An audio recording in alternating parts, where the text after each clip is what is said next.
Isaías capítulo 6, que tem por temática contemplação.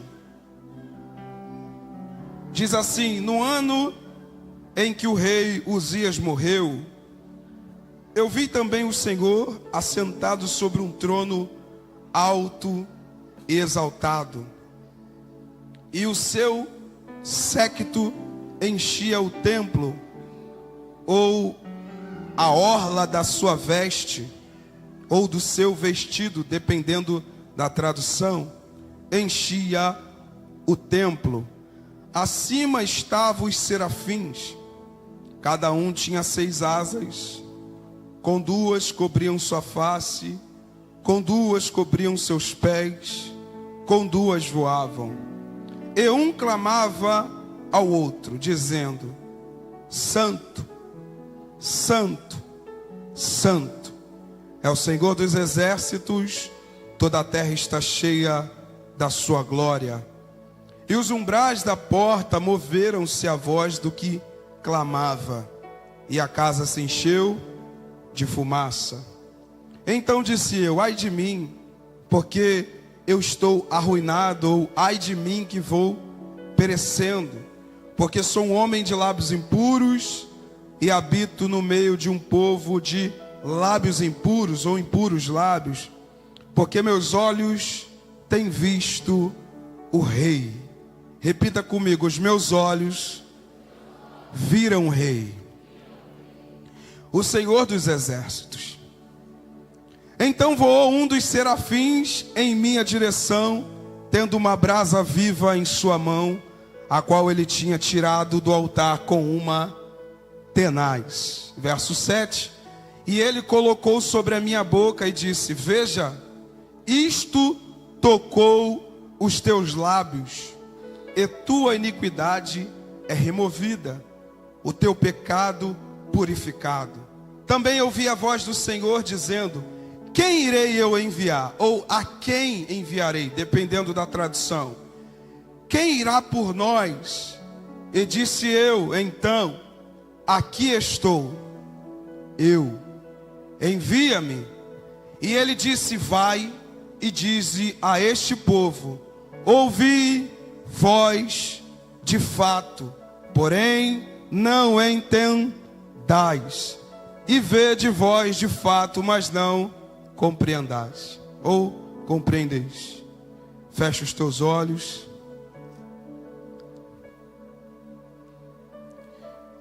Pai, mais uma vez a tua palavra está sendo lida, Jesus. Que ela cumpra o propósito pelo qual ela foi instituída. Como a gente sempre tem dito, Senhor, o vaso é de barro, para que a excelência do poder seja do Senhor e não do vaso. Nós somos apenas mordomos do Rei.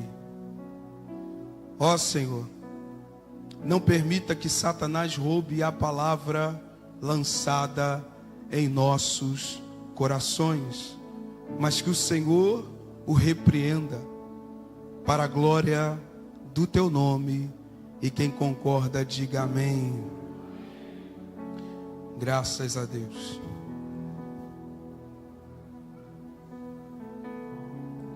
Acho que pode baixar um pouquinho o fundinho, só um pouquinho mesmo. Isso. Isaías é um texto bastante conhecido, irmãos. Talvez você já deva ter escutado de diversas formas a mensagem sobre esse texto. Isaías capítulo 6. Como costumo dizer, a palavra ela é nova. Todas as vezes que você aborda ela, ela tem uma novidade de vida. Ela não envelhece, por isso ela é nova. E esse texto, a cada vez que a gente escuta, independente de homem de Deus, mulher de Deus que prega a respeito disso, nós vamos se deparar com inúmeras revelações. E o Senhor, quando eu estava ali meditando em Isaías capítulo 6, Ele colocou essa temática em meu coração, que a gente vai meditando. Às vezes o Senhor fala a temática antes, ou a gente às vezes não consegue encontrar uma temática específica, mas Deus abre os nossos olhos. E por que contemplação? Porque de fato toda a nossa conversão diz respeito àquilo que nós contemplamos. Todo o desenvolvimento da nossa vida diz respeito àquilo que contemplamos. Todo ato das Escrituras ou experiências estão diante daquilo que o homem, ser humano, contempla. E o que levou Isaías a ter uma radicalidade na vida foi a contemplação.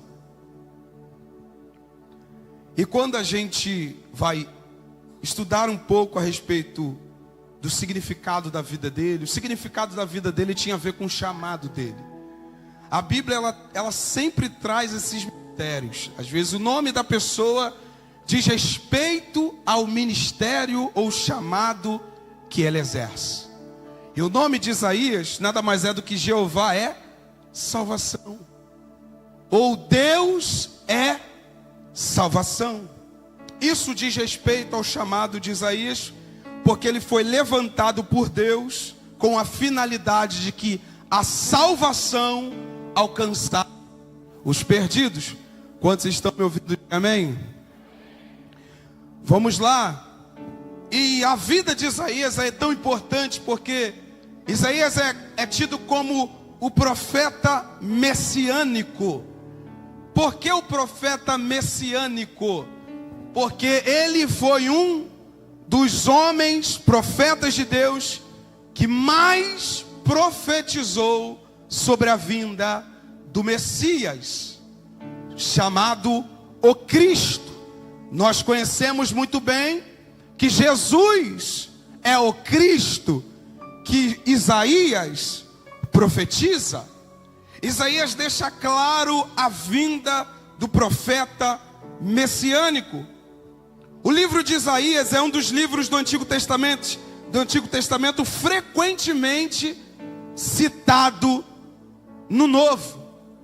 Ele, do Antigo Testamento, é um dos livros mais citados no Novo Testamento, por causa das profecias que ele anunciou. E boa parte dessas profecias anunciando o Cristo. Amém? Ele profetizou o nascimento de Jesus.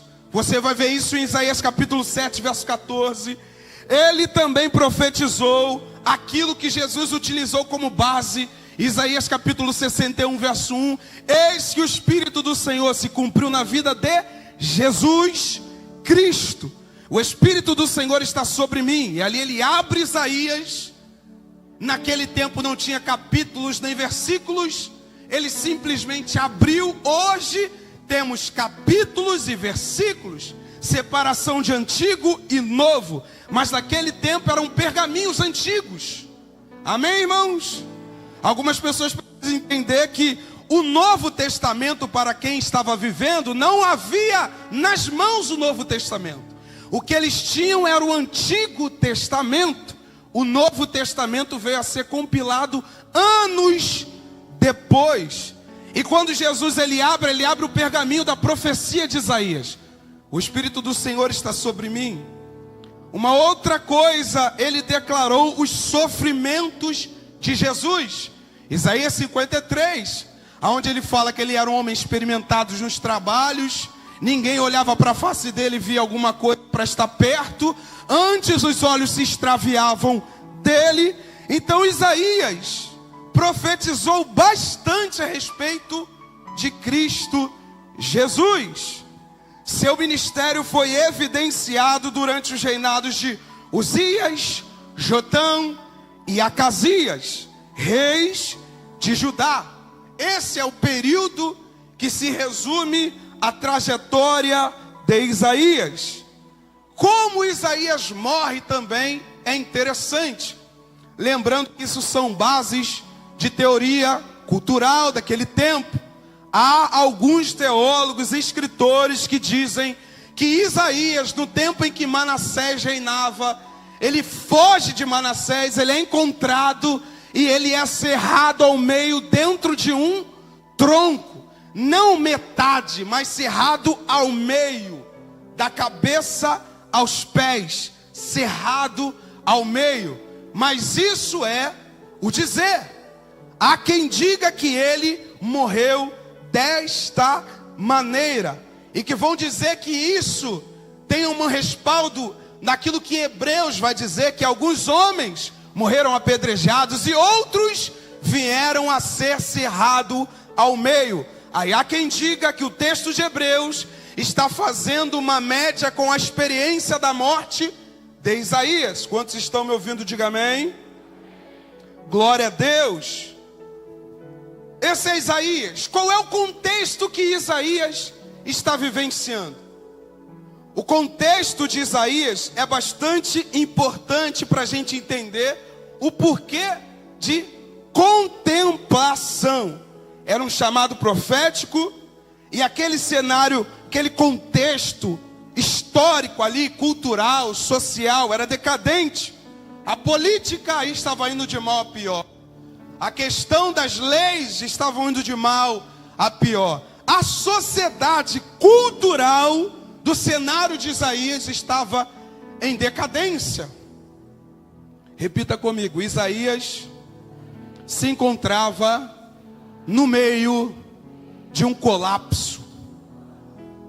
Tudo estava indo de mal a pior.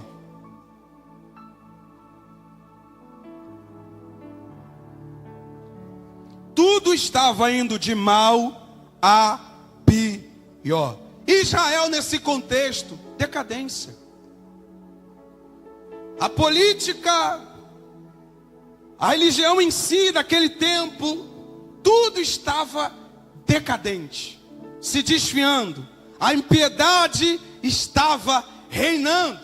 E qual era a função de Isaías? Isaías foi chamado para levantar a lamparina de luz sobre o povo.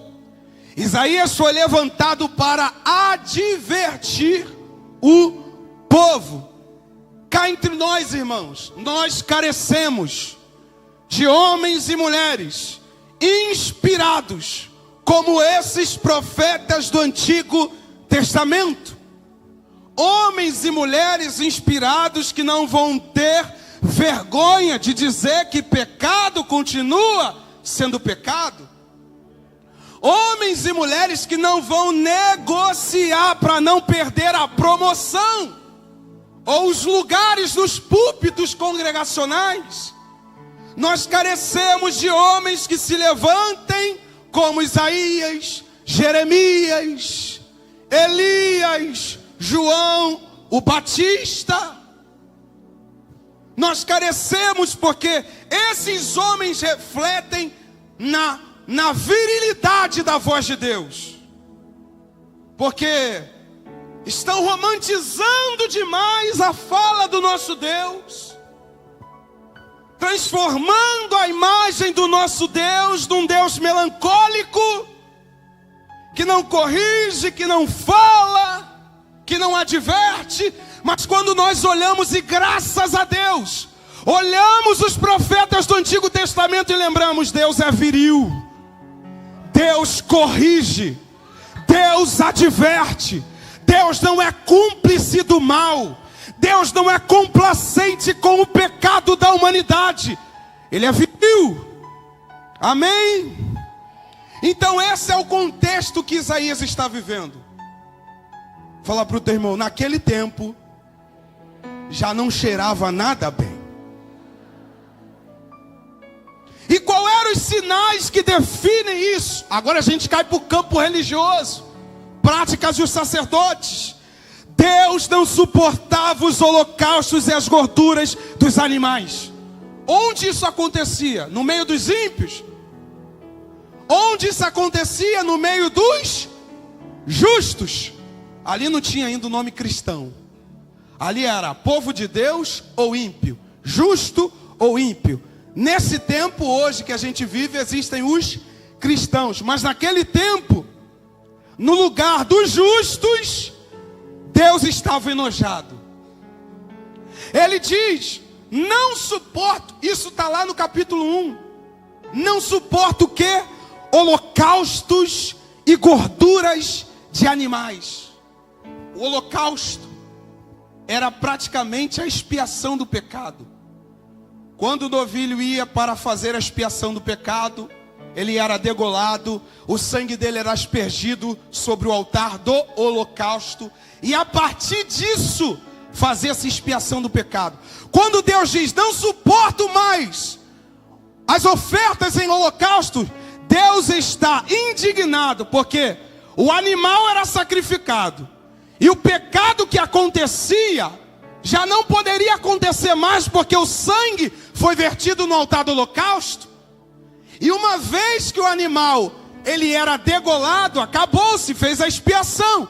Só que fazia expiação no domingo, na segunda o mesmo pecado. Aí Deus levanta Isaías, não suporto mais os vossos holocaustos, e nem as gorduras dos animais.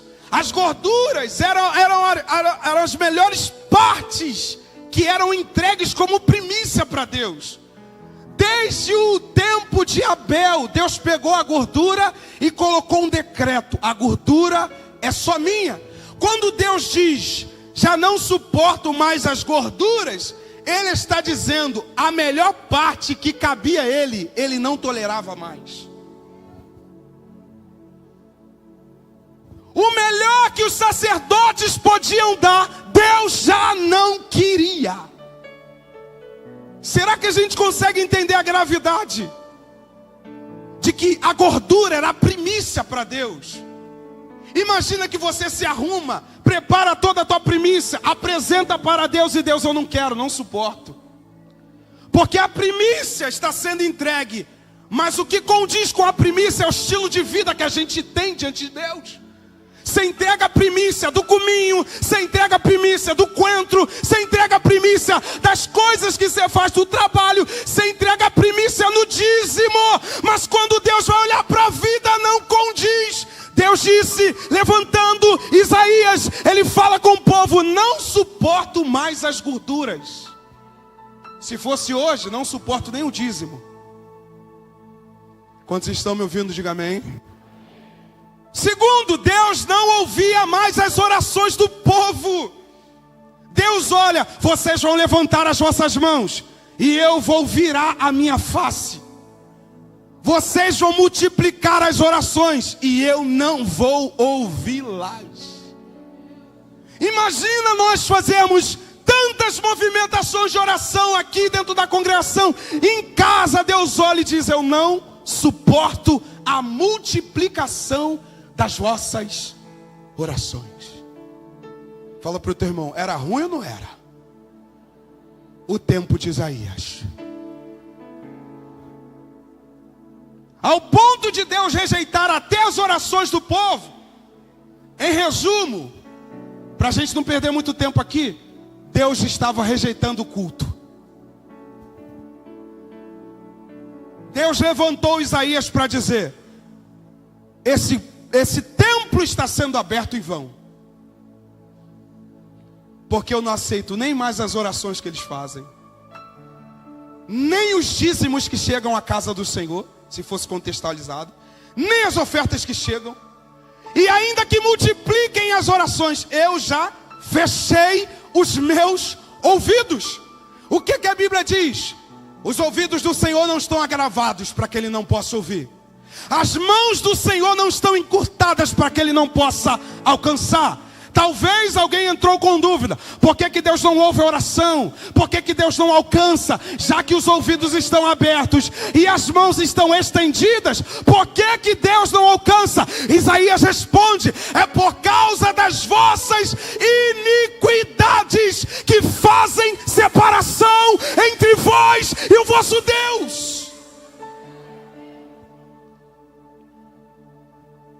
Quando há iniquidade, Deus rejeita tudo o que fazemos, inclusive o nosso culto.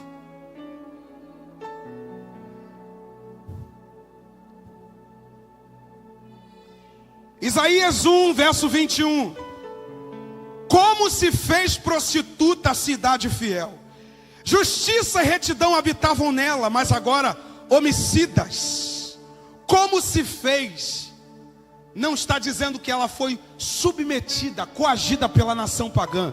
Está dizendo, presbítero Alexandre, que por espontânea vontade, a cidade que era fiel se fez prostituta.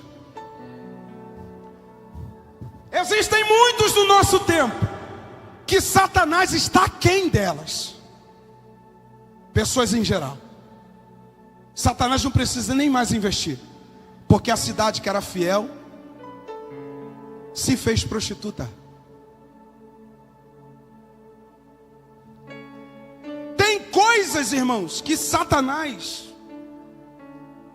nem foi a origem do problema. É que a cidade que era fiel está em conformidade com o pecado. Como ele precisa de uma brecha, ele destrói. Cidade naquele tempo, hoje, pessoas, porque Deus habita em pessoas. Deus habita no nosso meio. Como se fez prostituta a cidade fiel? E era extrema a corrupção, que o pobre e a viúva estavam sofrendo desamparo. Quem era para ser socorrido não estava sendo socorrido. Eles esqueceram a prioridade. O pobre e a viúva estavam sendo tratados como nada, quando na verdade o mantimento daqueles que traziam o dízimo à casa do tesouro era para tratar do órfão e da viúva. Eles nem se preocupavam mais com a questão social, porque para eles cabia o que eles desejavam fazer. Entrega essa gordura aí. É só eu chegar lá e dar o dízimo, está tudo certo, dei meus 10%. O restante das porcentagens, Deus não está preocupado com isso, Deus quer 10%. Irmãos, onde a gente vai achar na nova aliança Deus atrás de 10%?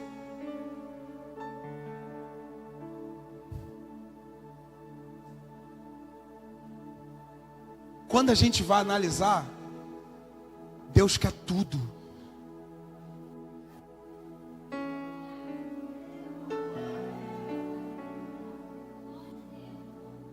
Fala para o teu irmão, 10% em troca do quê?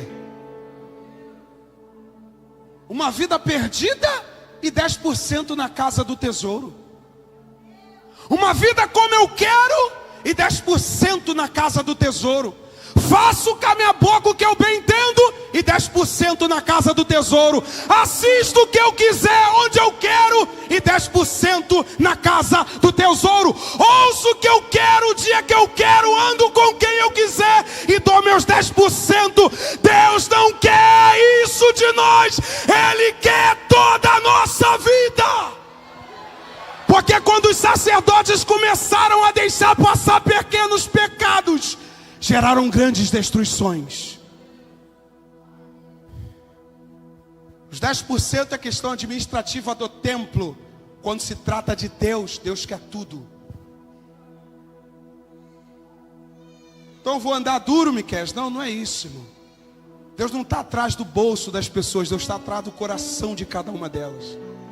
Quando o homem coloca o bolso no lugar do coração, é aí que ele começa a ofender. Ele começa a colocar o rei dentro do ventre dele, porque ele começou a relativizar algumas coisas. Aí a verdade não pode ser nua e crua. Em alguns lugares você vai ser tão paparicado que vai até dormir. Que é bom, é gostoso demais ouvir você sendo chamado de chuchu de Deus. Só que quando nós vamos parar para pensar no que está dentro da panela, tem veneno. Porque o que Deus quer com a nossa vida é um coração que ama Ele em todas as instâncias.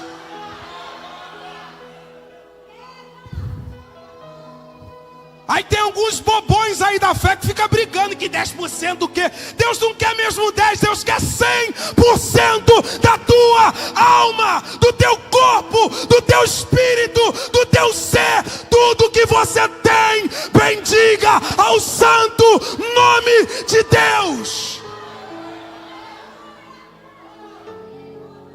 Aleluia!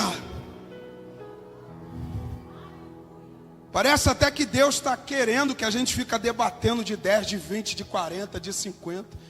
Deus está longe, Deus quer tudo de nós. Tudo. Como se fez prostituta a cidade fiel. Olha isso. Tua prata se tornou em escória, e o teu vinho se misturou com água. No processo de purificação era onde o ouro e a prata eram forjados por Deus. Você vai ver isso no capítulo 1. Quando se aquecia o fogo no ourives, a escória saía tanto do ouro quanto da prata. O que a prata e o ouro sofrem ali? Uma formação, uma transformação. A fornalha aquecia, arrancava-se as escórias. Quando ele diz que a prata se tornou em escória, ele está dizendo que a prata, depois de sofrer a ação, voltou ao seu estado de impureza. E o vinho diluído com água, quando se diluía o vinho naquele tempo e colocava-se água, ele perdia o seu estado de originalidade.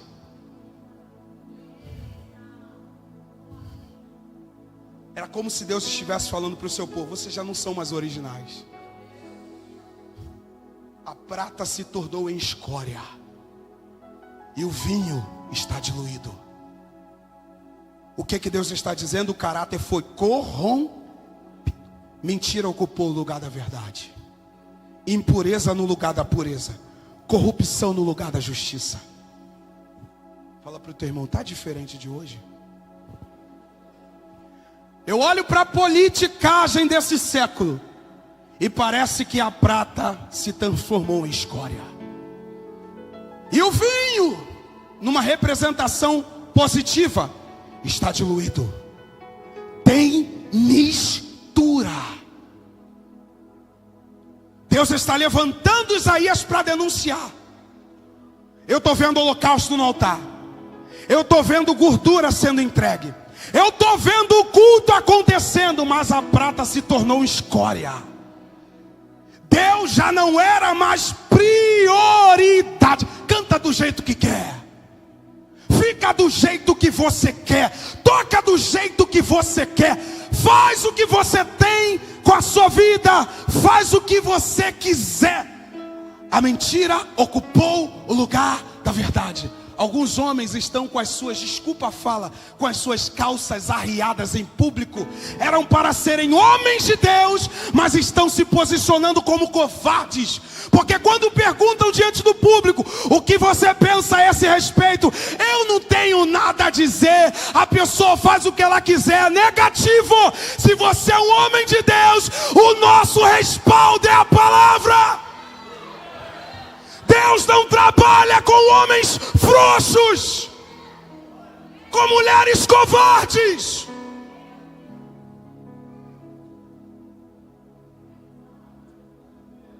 O que você pensa? O que o Evangelho pensa. Não é o que eu penso, é o que o Evangelho pensa. Isso aqui é pecado, Miquel? Vamos ver lá. O corpo não era para... o que você perguntou? O corpo não é para prostituição, mas sim para o... Já resumi? Está na palavra. Deus me dá respaldo para ser usado. Aleluia. Se você acha duro alguns homens de Deus e mulheres se levantarem hoje com palavras de exortação, imagina ouvir Isaías e Jeremias.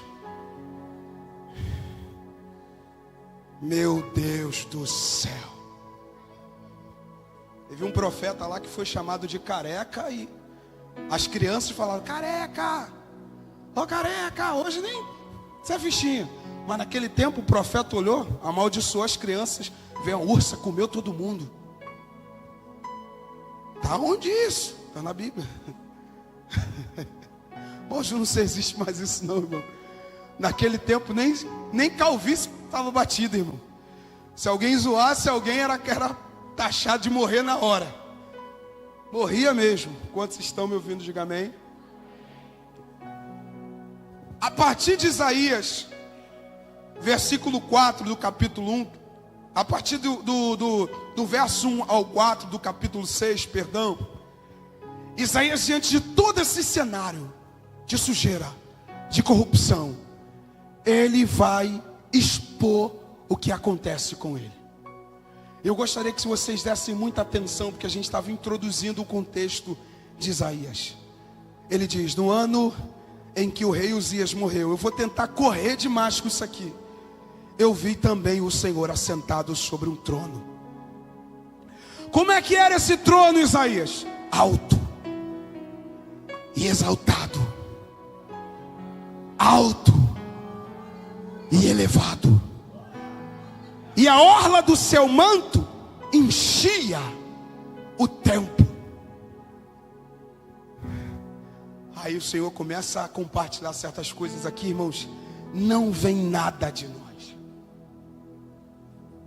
No tempo em que o trono de um rei da terra estava vazio, Isaías escreve que o trono do nosso Deus continuava ocupado e intacto. Os reis da terra são temporais, seus tronos são ocupados por outros, a glória deles é passageira. Nós vamos olhar, entra presidente, sai presidente, se instrui uma lei, remove um pouquinho, acrescenta ali, mas sempre muda, porque tudo é transitório e passageiro.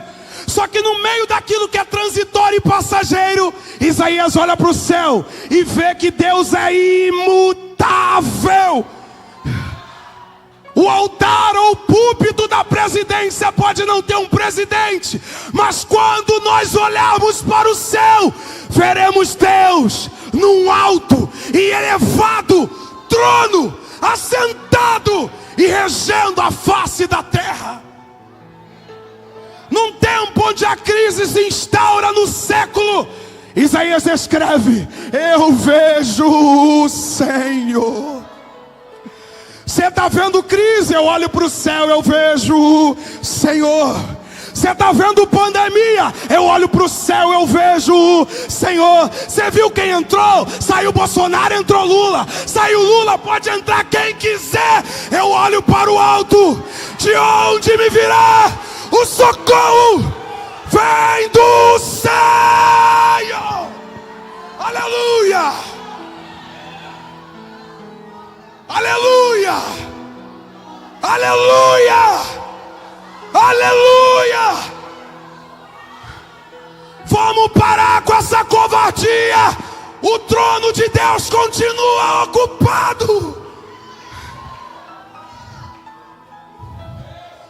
Fala para o teu irmão: Deus tem um trono, e ele é tão alto, tão elevado, que quando Satanás tentou estar acima dele, ele caiu como um relâmpago.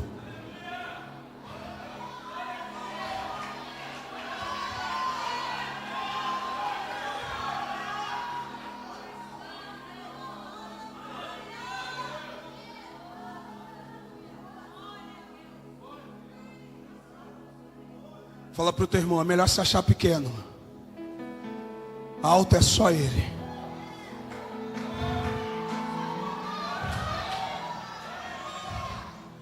Aconteceu, menor.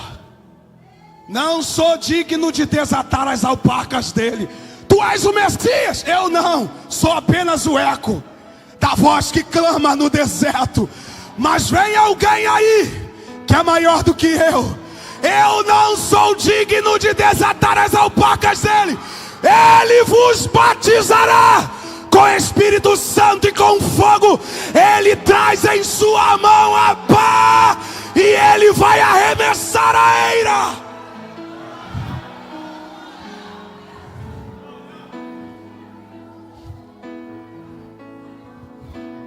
Fala para o teu irmão: está em crise por quê? Veja o Senhor.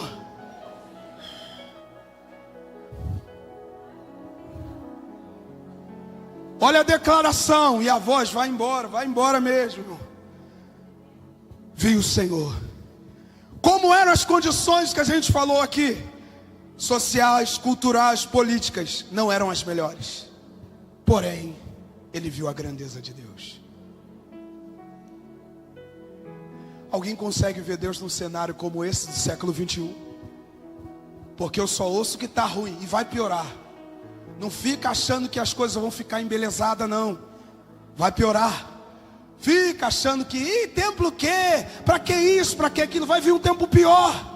E eu quero ver a desculpa que muitos vão dar quando Deus nos colocar para orar em cenários desconfortáveis. Porque quando tinha ar-condicionado, ninguém queria orar, ninguém queria culto, ninguém queria comunhão. Eu quero ver no dia que ele estreitar. Eu não vou estar enganado, eu vou dizer, eu vejo o Senhor. E eu oro para eu não ser um hipócrita passando a minha vida inteira de cima de um púlpito, arrotando uma coisa que eu não sou capaz de querer viver. Fala para o teu irmão, está ruim agora? Vai piorar bastante.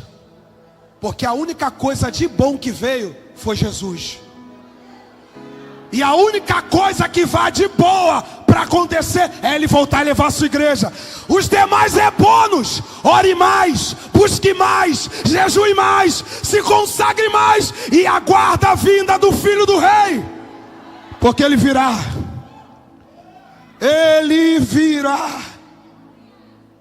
Vamos correndo, meu Deus do céu. Conseguimos lembrar de alguém chamado Ezequiel? Ai, profeta Ezequiel, queria ser Ezequiel. No tempo em que Deus levantou Nabucodonosor, levantou o profeta Jeremias para exortar, falou, da banda do norte, vai vir aí um cara que vai oprimir vocês. Não deram crédito para o profeta, rejeitaram a profecia de Jeremias. O que acontece? Deus chama Nabucodonosor de meu servo e diz, o pior líder vai presidir vocês, e ele é meu servo. Aleluia ou não aleluia? Nabucodonosor foi o melhor de Deus para aquele povo.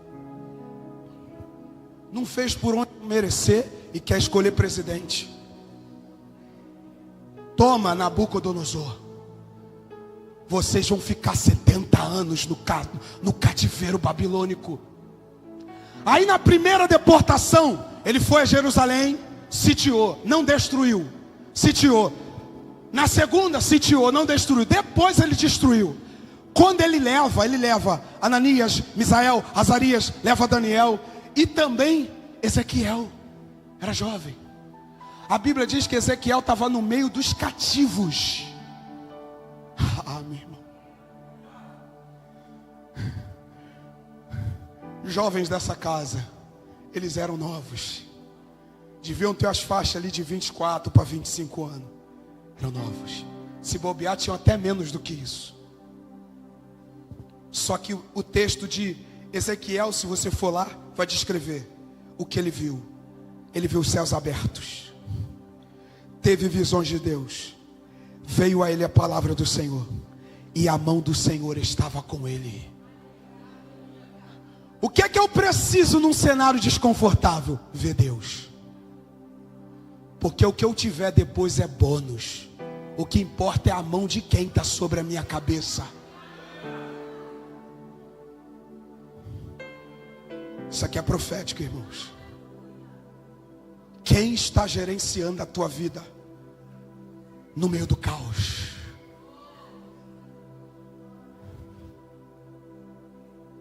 Será que alguém consegue ver Deus numa terra tão poluída? Será que a terra está tão poluída, Débora, ao ponto da gente não conseguir ver Deus?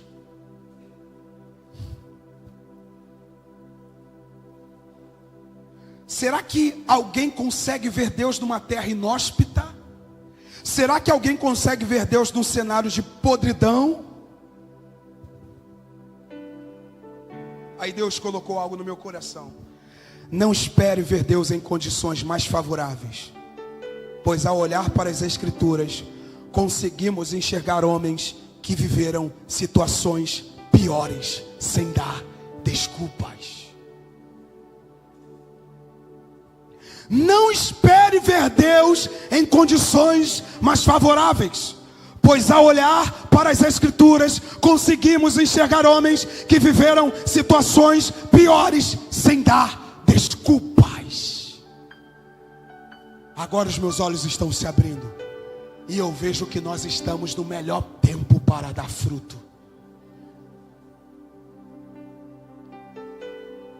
Porque alguns, estou pecando porque está mais fácil pecar. Continua pecando, essa não é a justificativa mais favorável. Dá para ver um Deus santo no meio de uma corrupção imunda, de uma geração imunda. Dá para ver Deus. Fala para o teu irmão, só não vê Deus quem de fato não quer, quem de fato não crê, quem de fato não acredita. Os sinais estão aí.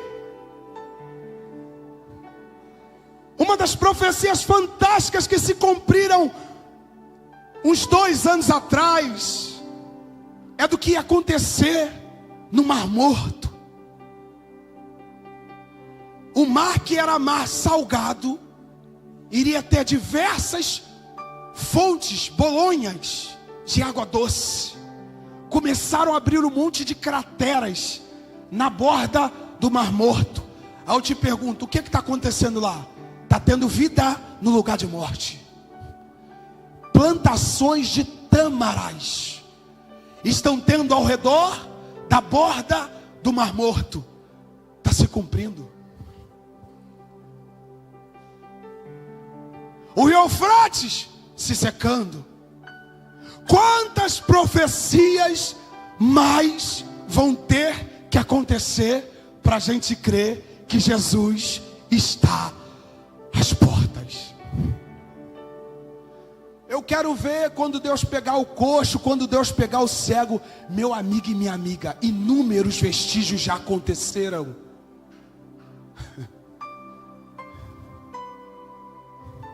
Inúmeros sinais. Pessoas que de tanto orar flutuaram em oração. Há um documentário que a esposa de Jonathan Edwards, uma certa feita ela estava no quarto. Jonathan Edwards vai entrar dentro da casa, e quando ele entra dentro da casa, ele procura sua esposa. É um documento.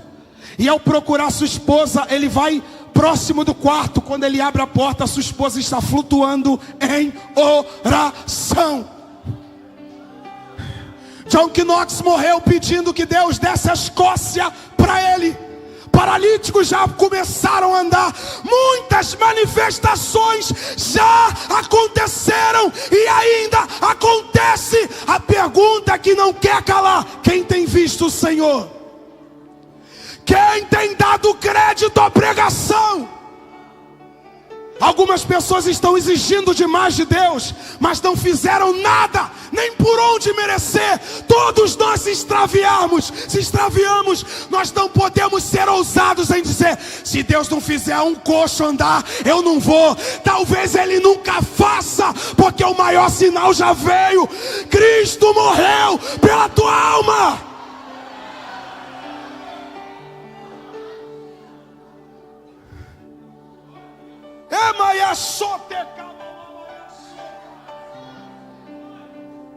Não espere ver Deus em situações mais favoráveis. Prenderam Paulo e Silas. Agora eu calo a boca desse miserável. Alguém vai ver Paulo descrevendo na sua carta: minhas mãos estão presas, mas a minha boca.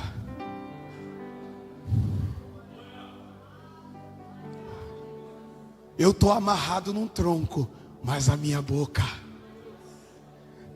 Alguém vai relatar: e o cárcere estremeceu.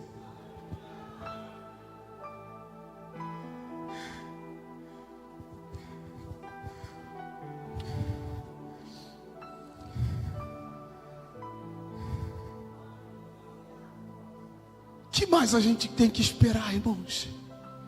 Quando eu leio e eu vejo relatos de cárceres tremendo diante da oração de homens carnais como eu e você. O cárcere não suportou o louvor e a oração desses homens. Quem estava preso na hora, instantaneamente, Assis e Sônia, foram libertos, porque a prisão abriu, a salvação de alguém chegou. E tem alguém reclamando de mérito, de honra, de coisas que vão passar. Tem pessoas brigando por tronos passageiros.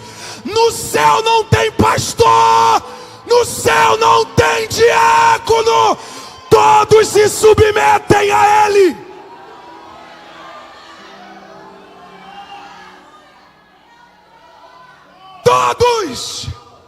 Todos sem exceção. Eu quero saber, tem alguém vendo Deus? Porque alguém precisa ver um cargo, uma exaltação humana para se sentir mais glorioso na presença de Deus. Eu prefiro orar para o trono de Deus e ver que ninguém vai ser tão grande para se assentar no lugar dele. Aleluia. Isaías disse: eu vi como era o trono dele, alto e exaltado, representando o seu governo. Ele está acima de todos e de tudo. E a orla do seu manto encheu o templo. O que é a orla? Isaías está procurando palavras para descrever o que ele viu. É o homem material tentando descrever aquilo que é imaterial. É o homem lógico tentando entender aquilo que é ilógico, aquilo que está além da compreensão humana. Aí ele diz: eu só sei que as vestes dele enchiam o templo. Na verdade, Isaías estava dizendo: ele é majestoso. A realeza dele é tão grande que ela enche todo o templo. Ele é majestoso, ele é autoridade real. Meu Deus do céu, meu Deus do céu. Sabe qual é o cenário que está na cabeça de Isaías? Isaías está naquele limite da mente dele. Ele está vendo: nossa, olha o rei. Olha como que o rei entra dentro do seu templo para se assentar no seu trono. Olha as vestimentas. As vestimentas do rei simbolizavam a realeza dele, simbolizava a autoridade máxima. E o manto da realeza, ele ia passando pelo templo. Quando ele diz que enchia o templo, ele está dizendo da majestade real de Deus. Ele é tão rei, ele é tão santo, que quando eu olho para o templo, eu não vejo ninguém brilhar maior do que ele. Eu vejo que a majestade dele cobre e enche o templo.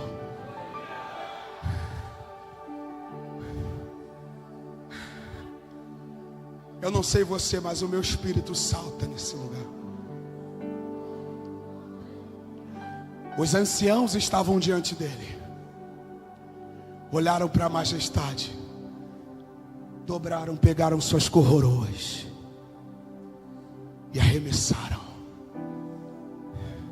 Entende a figura? Coroa, reinado, autoridade. Pessoas de autoridade, ao se achegar à realeza de Deus, arrancam a coroa da sua cabeça, porque o trono dele é alto. Salmo 96, verso 6. Honra e majestade estão diante dele. Força e beleza estão no seu santuário. Salmo 104, verso 1 ao 4. Bendize ao Senhor, ó minha alma. Ó Senhor meu Deus, tu és muitíssimo grandioso. Estás vestido de honra e majestade. Eu não sei se você está pegando isso no teu espírito nos próximos versos que eu vou ler. Tu que te cobres de luz como um vestido, que estende os céus como uma cortina, que põe as vigas das suas câmaras nas águas, quem faz das nuvens a sua carruagem, quem anda sobre as asas do vento, quem faz dos seus anjos espíritos e dos seus ministros uma labareda de fogo. Quem é Ele? Ele é majestoso, Ele é glorioso. Ele é. O que mais, Isaías, você viu? Acima situava-se serafins. Cada um tinha 6 asas. Uma cobria. Vou discorrer. São criaturas angelicais. Serafins. A tradução é um pouco incerta, mas o que mais se associou a eles é que eles são seres que queimam, seres que ardem. Por quê? Porque eles lidam com o altar de Deus. Olha isso aqui.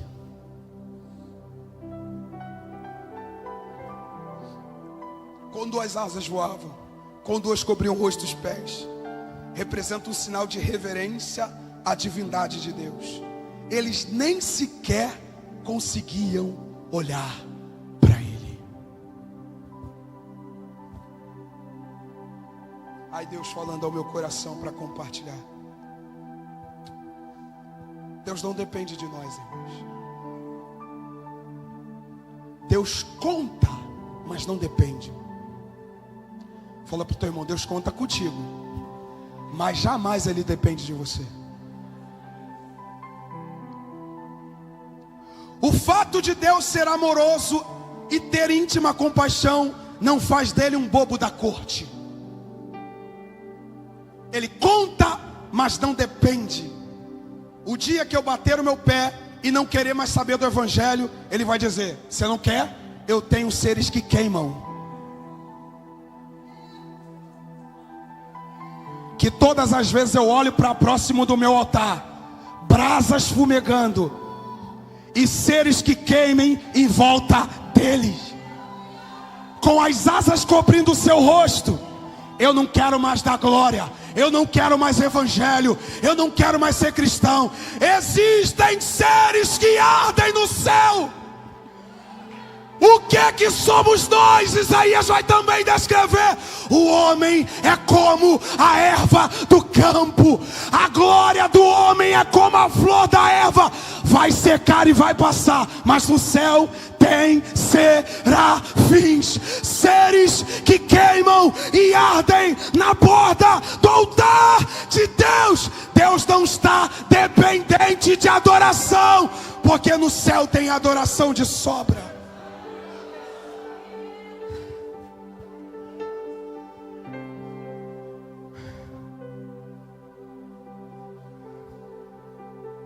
Fala para você, para o teu irmão: se você não adorar, só você não vai. Se você não se comprometer, só você não vai. Se você não se curvar diante dele, só você não vai. Quando eu olho para o trono, eu vejo que tem adoração contínua, e eu me movimento a partir do trono dele. Eu glorifico a partir do trono dele. Eu dou honras a partir do trono dele. Eu bendigo o santo nome dele a partir do trono dele. Se os serafins encobrem seus rostos em reverência e adoram, eu vou ficar de fora. Eu quero adorar. Eu quero adorar. Uma curiosidade: nós também fomos chamados para sermos seres que queimam.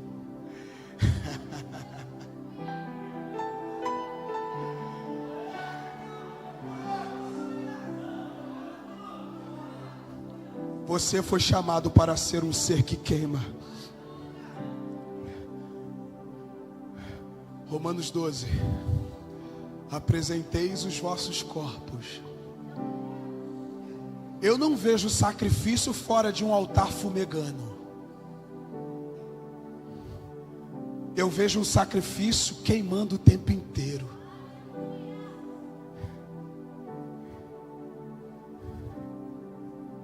Quem quer ser o sacrifício dele? Não tendo o homem capaz de adorá-lo na terra, No céu existem anjos ao redor do seu trono. Eu acho que isso aqui vai resolver a maioria dos problemas congregacionais gerais. Ninguém nunca vai encontrar um motivo, eu já falei isso aqui, para se afastar de Deus, apenas do congregacional, mas de Deus não. Como Deus não oscila no seu caráter, Ele é ilimitado. Vai depender da minha ótica para eu estar desapontado com Ele, porque Ele não é cúmplice do pecado de ninguém.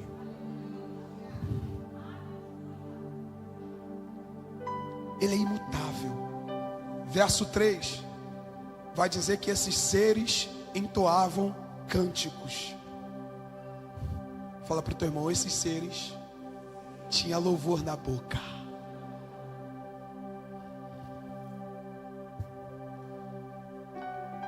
Verso 3. E um clamava em direção ao outro. E um clamava em direção ao... Estou olhando para o Luquinhas. Luquinhas está olhando para mim. Olhando um para o outro, clamavam: Santo, Santo, Santo. O dedo não está apontando, você é santo, não, ele é santo. Uma asa cobre o rosto e outras voam, batendo, outras cobrindo o pé, e uma voz dizendo: Santo, Santo, Santo, Santo. Ai Deus, como a gente entra e viaja. Ai Deus, ilustra com a minha igreja. Eu quero ilustrar aqui com vocês. A gente vai gritar 3 vezes santo, mas eu quero que vocês gritem de forma razoável. No 3. 3. Isso, razoável. Mais uma vez.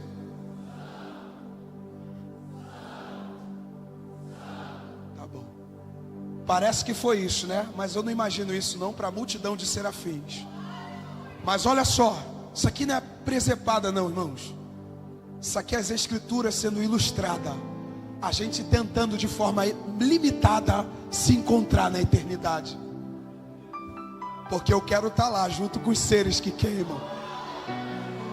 Agora vocês vão gritar 3 vezes. Vamos lá no 3. 3. Segura, porque eles não só gritaram isso. Eles disseram: toda a terra está cheia da tua glória. No 3 nós vamos gritar: Santo, Santo, Santo, toda a terra está cheia da sua glória.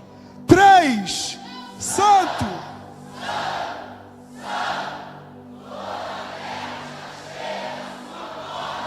Você imagina um coral. Você imagina um coral. Se é para ele, pode ser melhor. Ele, pastor Ivani e Raquel Renan, ele é santo. Ele é. Ele é. Ele é. Ele é. Ele é. Ele é. Santo, Santo, Santo, Santo, Santo, Santo. Toda a terra está cheia.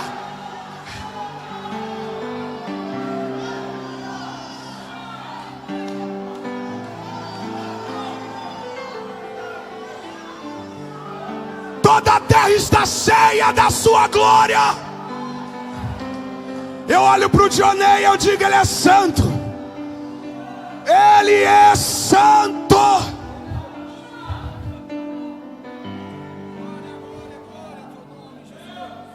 Eu desci porque um temor me veio, minhas pernas tremeram, porque não tem homem que se sustente para receber essa adoração. Eu não sei que parafernália está entrando no Brasil.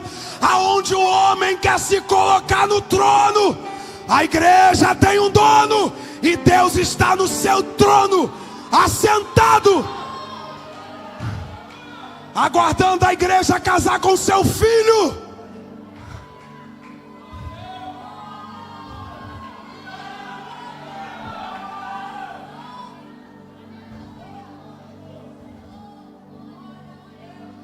E os umbrais da porta moveram-se. A voz do que clamava. E a casa foi cheia de fumaça. Isaías foi levado para dentro do santuário de Deus, pastor Ivani. Porque no momento em que os sacerdotes estavam no santuário, quando a Shekinah descia, eles desapareciam do seu ofício. Era um sinal de que Deus estava recebendo o louvor.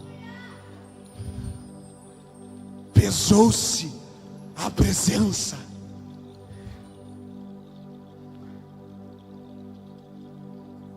Um temor tão grande se instaurou na vida de Isaías. Eu não sei que ousadia esses homens estão tendo para fazer o que os filhos de Eli fizeram. Meteram a mão na gordura do Senhor, na glória que só cabe a Ele. É um grande sinal de que os olhos deles não estão mais contemplando o Senhor no seu trono elevado. Toda vez que o homem se acha no lugar de honra e glória, os seus olhos saíram de Deus, e eles recebem todo o louvor para si. Mas aqui nesse cenário, Deus recebe toda a honra, toda a glória. Apocalipse capítulo 5, verso 11 ao 14.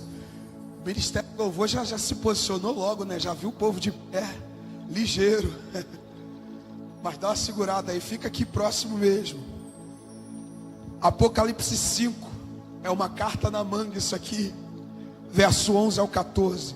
Eu olhei e ouvi a voz de muitos anjos ao redor do trono, e dos animais, e dos anciãos, e o número deles era 10.000 vezes 10.000, milhares de milhares, dizendo em alta voz: digno é o Cordeiro, que foi morto, de receber o poder, riqueza, sabedoria, força, honra, glória, bênção.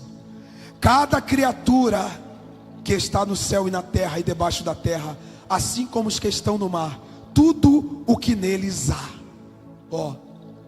tudo o que há, eu os vi dizendo, João, bênção, honra, glória, poder, sejam aquele que está sentado sobre o trono.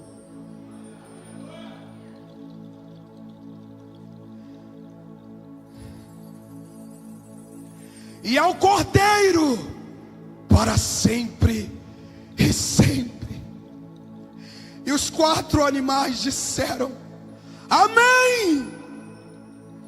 E os 24 anciãos se prostraram e adoraram aquele que vive para sempre.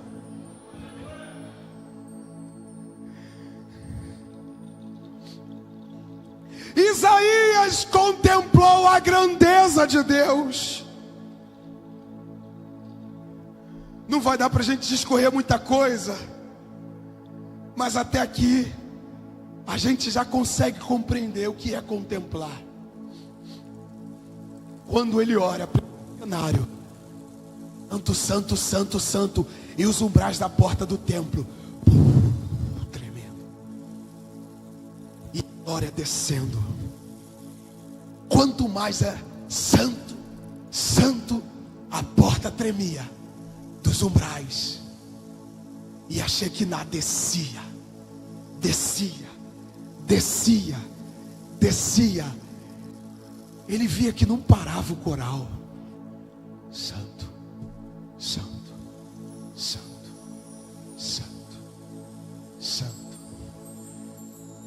tempo de reflexão nessa hora.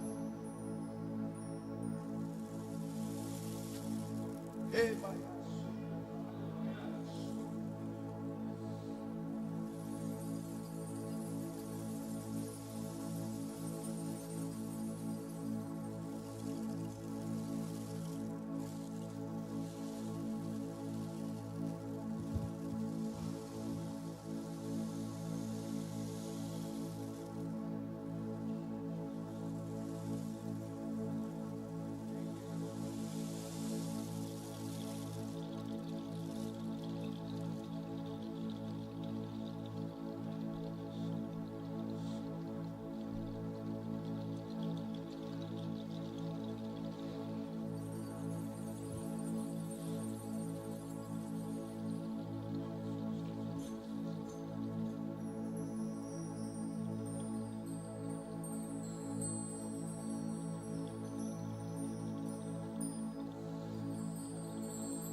Eu não vejo Isaías descrever demônios nessa hora. Eu não vejo Isaías descrever principados e potestades nessa hora. Eu só vejo Isaías dizendo: e o templo se encheu da sua presença. Por alguns segundos começa a liberar palavras de amor aí. Eu não estou convidando vocês a sentir um arrepio. Eu estou convidando vocês a crer na Shekinah que pesa sobre os nossos ombros.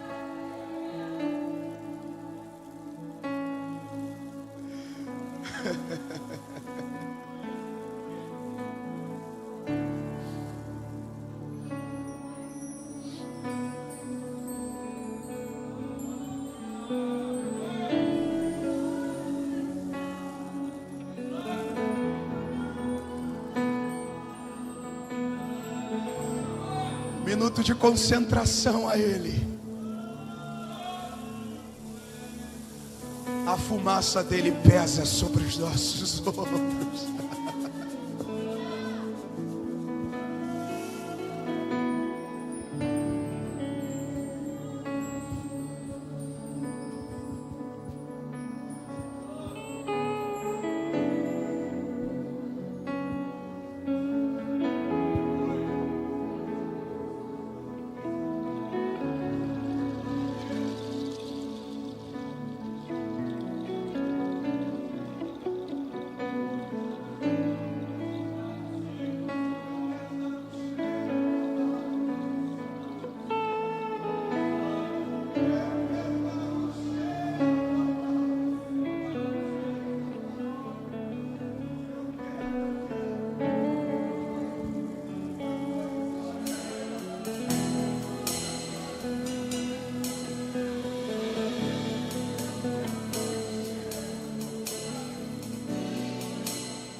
O altar está aberto para você. Vem se derramar. Eu quero saber se você está disposto que a glória pese sobre os teus ombros. Deus está nos chamando para carregar a glória nos ombros. Eu estou com os meus pés fumegando aqui nesse lugar.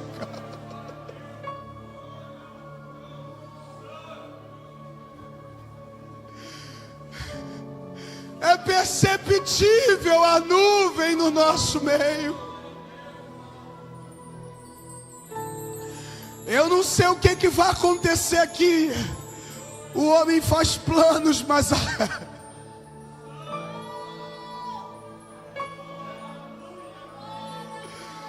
o homem faz planos, mas a resposta certa vem do Senhor.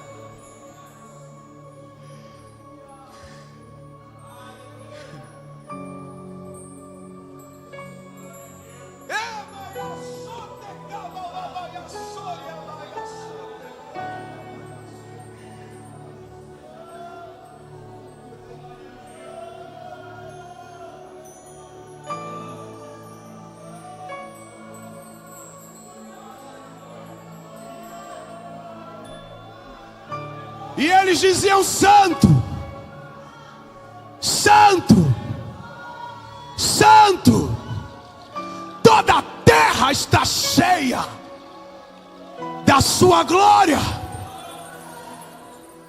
E a Shekinah dele enchia o templo. Então eu gritei: ai de mim!